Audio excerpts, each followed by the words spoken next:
Eletromagnetismo. A vida no campo. Na Lua, um astronauta é protegido do ambiente hostil por uma roupa espacial projetada cuidadosamente. Ele não precisa se preocupar com o vácuo no espaço ou com as temperaturas extremas da Lua. Mas existe outra ameaça invisível que poderia lhe causar danos: a exposição à radiação de partículas carregadas que fluem para o espaço partindo do Sol. Chamamos esse fluxo de matéria contínuo de vento solar. E uma roupa espacial não protege adequadamente de surtos extraordinários no número de partículas. Há mais que 3.000 anos, astrônomos chineses observaram pontos escuros na superfície do Sol. Hoje sabemos que esses pontos são de fato zonas de intensa atividade magnética. Manchas solares como esta geram outras atividades solares como labaredas e protuberâncias, penachos escaldantes de gás brilhante que às vezes chegam a mais de 150.000 quilômetros acima da superfície do Sol, ou 12 vezes o diâmetro da Terra. Cada erupção solar maciça impele um surto adicional de partículas carregadas para o espaço.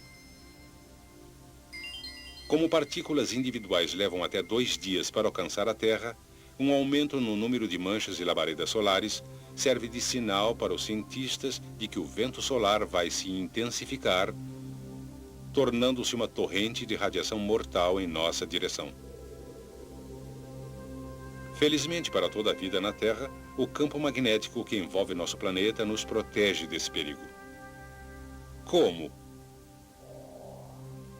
Lembre-se que um condutor levando cargas em movimento dentro de um campo magnético experimenta uma força que é perpendicular tanto ao campo quanto ao movimento das cargas. Essa força também estará presente esteja a carga se movimentando através de um condutor metálico ou livremente no espaço. Cada partícula carregada em movimento tem seu próprio campo magnético. O campo circular de uma partícula negativa é nesse sentido, fazendo com que os dois campos se reforcem aqui. O princípio do motor diz que essa repulsão empurra a partícula negativa para a esquerda. Entretanto, o vento solar consiste de partículas carregadas, tanto negativamente como positivamente, e seus campos magnéticos têm sentidos opostos. As partículas positivas defletem para o outro lado.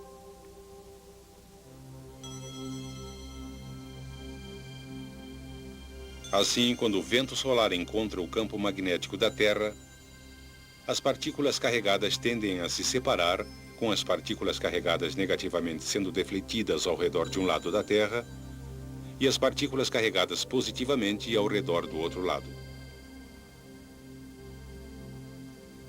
O resultado é que a maioria das partículas é defletida e nunca chega até a superfície. Mas nem todas as partículas escapam com tanta facilidade. Algumas ficam retidas durante um tempo em 2 grandes áreas em forma de rosca, denominadas cinturão de Van Allen, centralizadas acima do Equador. O cinturão interno se estende de 1.000 a 5.000 quilômetros acima da superfície, enquanto o cinturão externo se estende de 15 a 25.000 quilômetros. Ocasionalmente, partículas desses cinturões conseguem infiltrar-se na atmosfera e são dirigidas para os polos norte e sul pelo campo magnético da Terra. Perto dos polos, elas colidem com átomos e moléculas na atmosfera e os excitam, liberando o excesso de energia na forma de luz.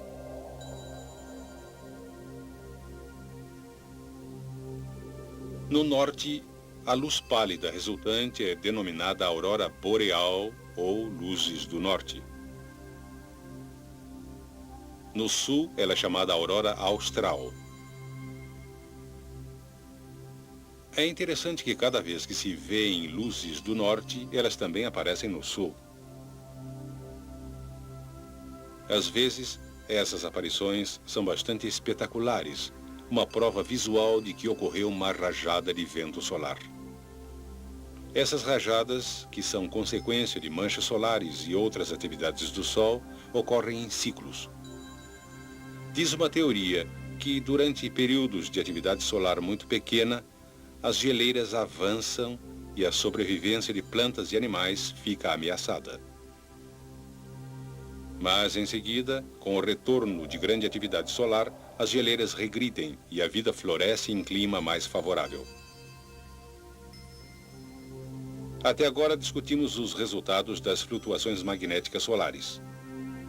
Em toda a sua história, a Terra passou por flutuações periódicas em seu próprio campo magnético. Os geofísicos acreditam que o campo magnético da Terra é realmente produzido por movimentos complexos de cargas no interior do núcleo fundido do planeta.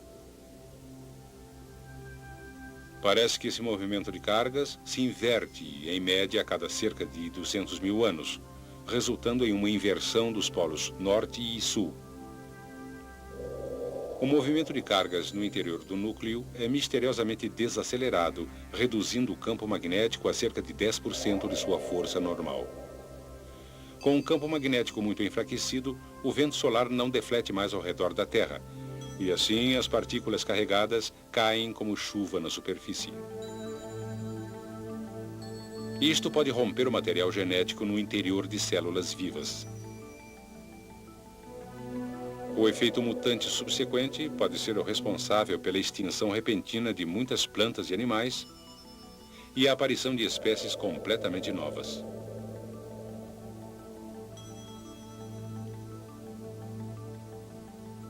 Então, o campo magnético enfraquecido se perde e retorna à máxima intensidade. Algumas poucas espécies realmente se desenvolveram com a capacidade extraordinária de tirar partido do campo magnético da Terra. Por exemplo, usam o Sol para a navegação. A facilidade com que elas viajam em dias em que o Sol não aparece é menos conhecida.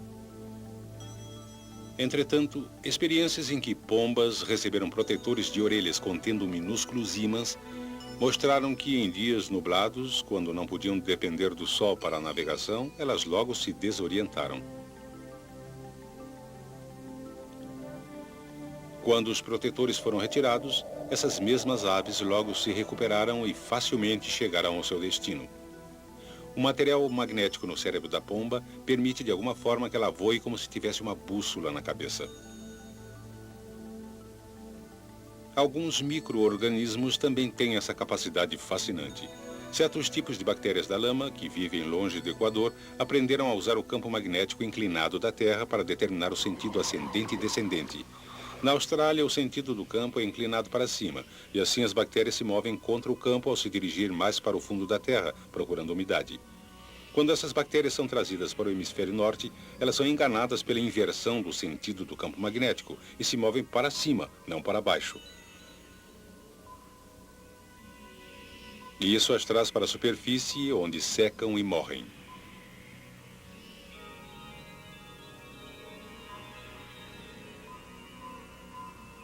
Foi a presença de um campo magnético que ajudou a Terra a se tornar um planeta agradável